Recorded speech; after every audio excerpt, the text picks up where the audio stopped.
Siles Bazán. Bien, muchas gracias. Buenas tardes para todos y todas. Dejo de lado los protocolares porque se me va el tiempo volando en estos 10 minutos que son muy poquitos. Quería comenzar hablándoles de las ficciones y las verdades. Yo digo que tal como venimos trabajando como se venía trabajando con los códigos procesales mixtos, bien podríamos catalogar estos textos como género literario de ficción, porque efectivamente son una obra narrativa, nos cuentan cómo se va formando un expediente en un proceso penal, y por muchos e importantes momentos nos encontramos tanto con personajes o como con sucesos que terminan siendo imaginarios. Más que en cualquier otro lado, yo creo que solo en nuestra imaginación podríamos encontrar a un juez o una jueza proveyendo todas las peticiones controversiales que se les presentan, redactando un auto de elevación a juicio o proyectando y redactando íntegramente una sentencia que va a dictar. Pero paradójicamente a esto es muy fácil, no sé, es más fácil por lo menos imaginar a un juez o una jueza decidiendo respecto de las vacaciones de los funcionarios empleados, o también disponiendo de las agendas, disponiendo de la agenda de audiencias que compromete su tiempo y el tiempo de los otros operadores jurídicos. Entonces, quiero que se entienda bien. Esto que menciono lo digo a modo de caricatura, es decir, tomo un modelo, un ejemplo, hago una exageración, quizás ridiculiza un poco, pero más allá de la exageración, creo que todos vamos a poder identificar que hay grandes ficciones procesales en el trabajo diario de los juzgados y los tribunales que todavía mantienen un esquema que no separó nítidamente lo que son las tareas jurisdiccionales de las tareas administrativas. Y así como hay textos que parece que están hablando de verdad, pero resulta que tienen muchas ficciones, como los procesales, nos encontramos con textos de ficción que creo que tienen mucha verdad.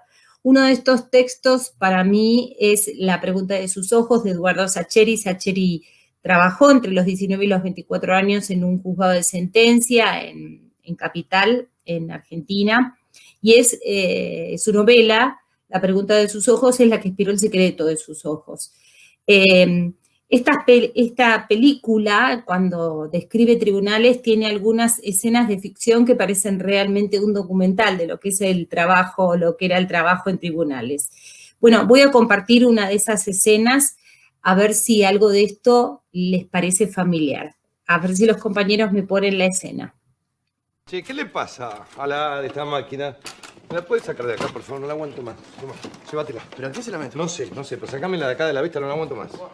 A ver, Benja, si te gusta esto.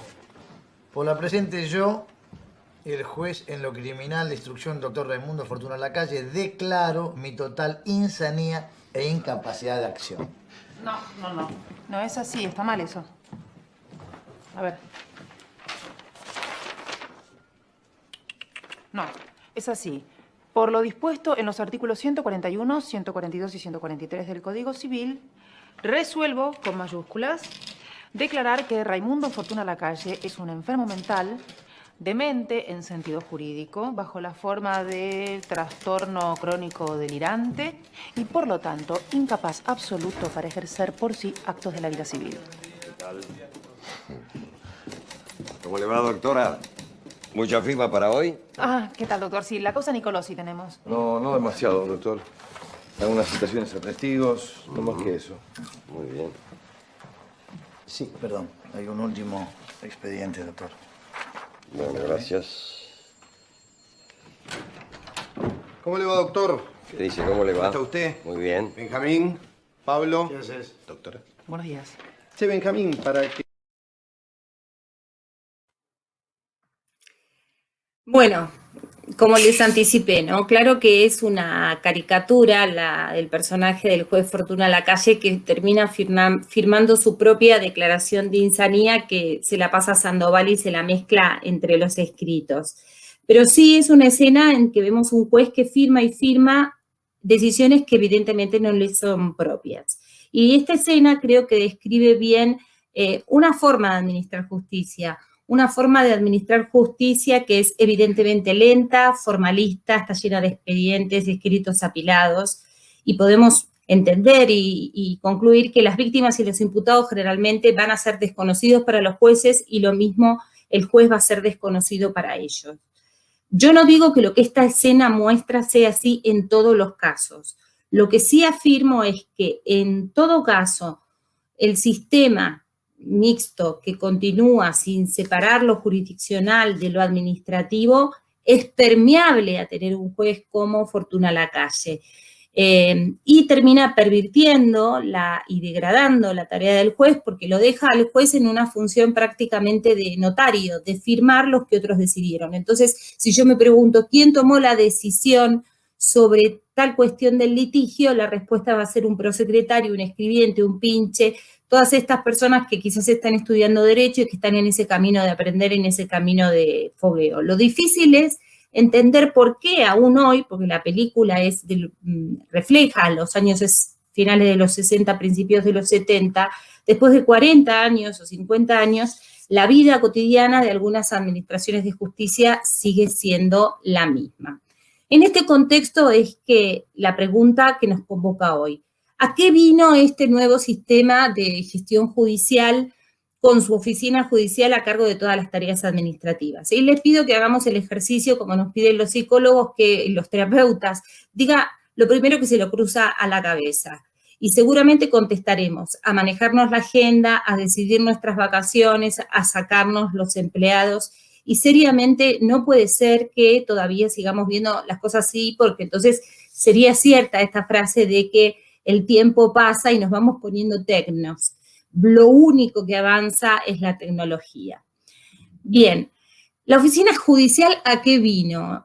Es un instrumento importantísimo para una administración de justicia de calidad. Una buena oficina judicial nos organiza el trabajo, pero aparte de organizarnos el trabajo, nos permite cumplir con nuestra función constitucional, que es tomar por nosotros mismos las decisiones y juzgar también por nosotros mismos en un cara a cara con los protagonistas del conflicto, con la víctima y con el imputado, y también de cara a la ciudadanía en general. En este escenario hay un juez o una jueza que está resolviendo un conflicto, hay un responsable, hay una palabra de autoridad. ¿Cuál es el problema que veo? Estamos centrados en la legitimidad de origen, pero no controlamos la legitimidad de ejercicio. ¿Por qué? Porque los esfuerzos en la legitimidad de origen es cuántas oposiciones, exámenes, concursos hay que hacer para acceder al cargo del juez que se convierte en un cargo vitalicio.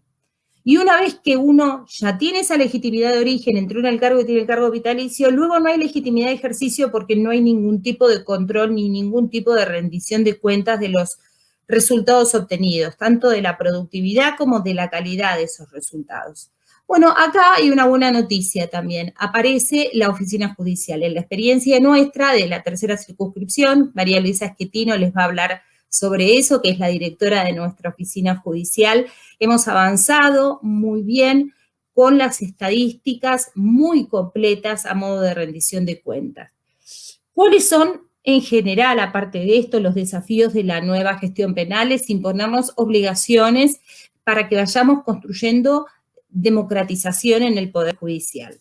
Entre estas obligaciones que nosotros hemos incluido en un código de ética que lo tenemos proyectado, es decir, no solo obligaciones normativas, sino que la vemos como obligaciones éticas también, es primero comprometernos con la legitimidad de nuestras decisiones, asumir, como les dije antes, que vamos a trabajar por nosotros mismos sin ningún tipo de delegación de funciones, que tenemos la obligación de motivar las decisiones y que ahora sí es importante que motivar las decisiones sean con términos claros y precisos, porque al que le estamos hablando es al imputado y a la víctima y a la ciudadanía en general, en un cara a cara.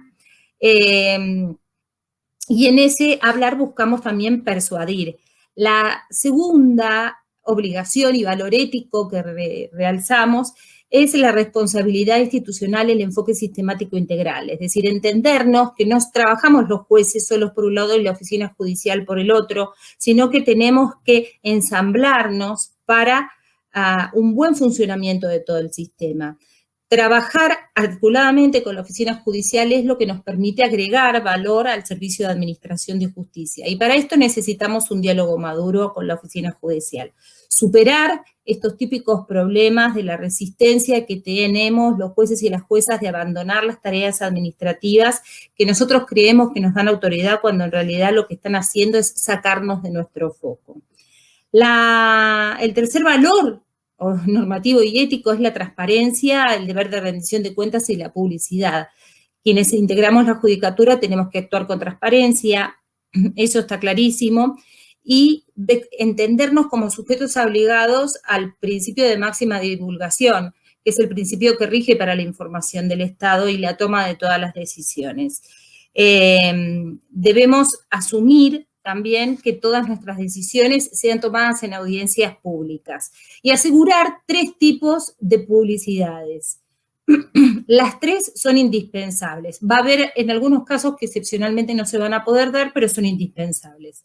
Una publicidad intraprocesal, que es la publicidad entre las partes, acusación, defensa, víctima, que es la que hace al debido proceso, el derecho de defensa, la tutela judicial efectiva. Pero hay otra publicidad, la extraprocesal, abrir las puertas de las salas de audiencias, sacarse ese miedo de quién es la persona, registro, cualquier persona puede entrar y sentarse a ver nuestras audiencias. Y un paso más, el más interesante, que es la publicidad que yo llamo extraprocesal. Es la posibilidad de que terceros indefinidos por medio de los medios masivos de comunicación puedan ver nuestras audiencias. Nuevamente recurro al trabajo excelente de nuestra oficina judicial de la tercera circunscripción con María Luisa, que nosotros hemos podido realizar el primer juicio que se hizo con una transmisión por YouTube. Fue un homicidio y se hizo una transmisión en directo por YouTube, con una importantísima cantidad de visualizaciones. El cuarto y último valor del que ya les voy a hablar es la legitimidad y la responsabilidad social con respecto a los medios de comunicación. Nosotros queremos asumir como compromiso ético en este proyecto que no es una chance tener canales abiertos de comunicación con los medios o no. No es una chance, sino que es una obligación el de dar información y abrir estos canales. Por eso también desde la tercera circunscripción, la oficina judicial está trabajando para ver si logramos tener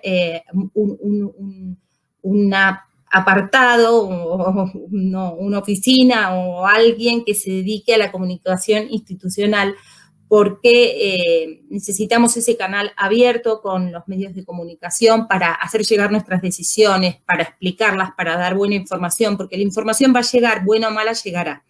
Entonces, esperar que llegue la buena información. Y es complejo porque podemos cometer muchos errores.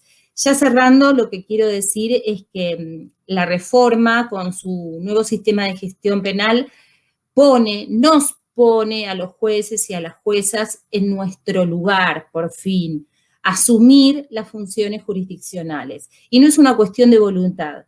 Un sistema procesal, el sistema procesal que se viene, la reforma procesal que nosotros esperamos, es una reforma procesal sin medias tintas, que no permita que se nos cuele un juez como Fortuna Lacalle de la película que vimos.